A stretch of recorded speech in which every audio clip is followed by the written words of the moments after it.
Good evening, everybody. So one of the most pivotal nights of Jesus was, let me go back.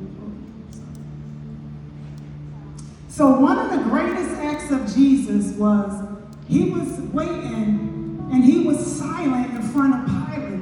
And people were wondering, why was he silent? He was surrounded by treachery, betrayal, and deceit, but he never said a word. He never said anything back in that whole time. So as we're looking at it to see why.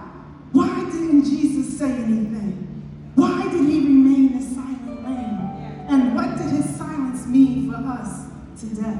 So we're going to look at Matthew 27, 12 to 14 in the Amplified Classic. But when the charges were made against him by the chief priests and elders, he made no answer. Then Pilate said to him, do you not hear how many and how serious are the things they are testifying against you? But he made no reply to him, not even to a single accusation, so that the governor marveled greatly. So here they were, giving lie after lie after lie on Jesus. And Pilate couldn't believe that Jesus was just standing there. He was just silent. Here you are in front of Pontius Pilate, the Roman governor, the man who can give you life or death, and you're not saying a word. You're not saying anything. He's not saying anything. Not one word is he saying. And Pilate is surprised because he is the one who can free him. He is the one who can save him. But Jesus didn't say anything. Do you know that if Jesus would have said something to Pilate, that if he would have tried to get out of it, that he would have shifted the whole plan of God? And it wouldn't have worked out the way that God wanted? No, Jesus didn't do that. Jesus submitted to the silence. He was obedient to God's plan. It had already been prophesied 600 years before Jesus' birth by the prophet Isaiah that he would stand in that very moment. He would be afflicted and oppressed, but he wouldn't say a word.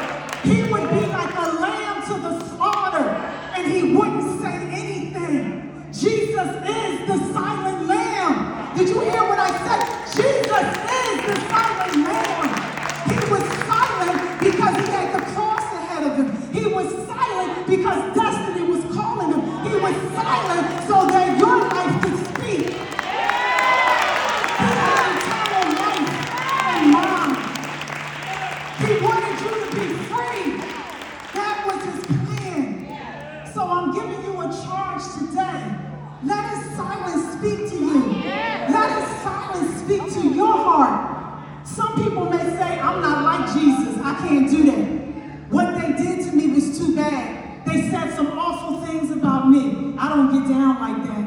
I need to respond. I need to say something. I need to do something. I can't just let that slide. No. It wasn't even my fault. Do you know it wasn't even Jesus' fault? It wasn't his fault. So Jesus is saying to us today that we have to set aside that need to speak and be heard and let God fight our battles. Let God defend us. Let God talk through the silence. We don't always have to say anything. He's trying to take us higher. He's trying to take us higher. He's trying to take us higher than the noise, higher than the distractions, higher than the voices that's coming against us.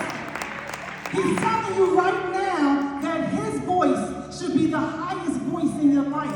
You got too many voices in your life. You got too many people saying what they believe. And God is saying, let my voice be number one.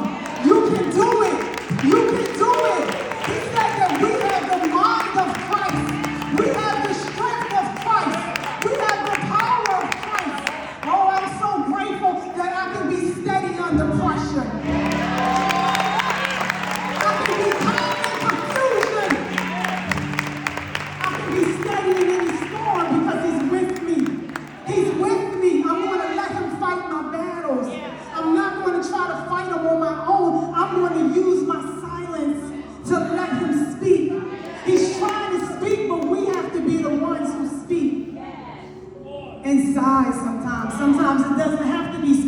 loud. So I just want to leave you with one key that I use myself on how to submit to the silence. God always tells us that we have to use our faith eyes. Oh, I love faith eyes. These binoculars represent your faith eyes. And Jesus, he just didn't look at the things that was around him. He used his faith eyes. He focused in.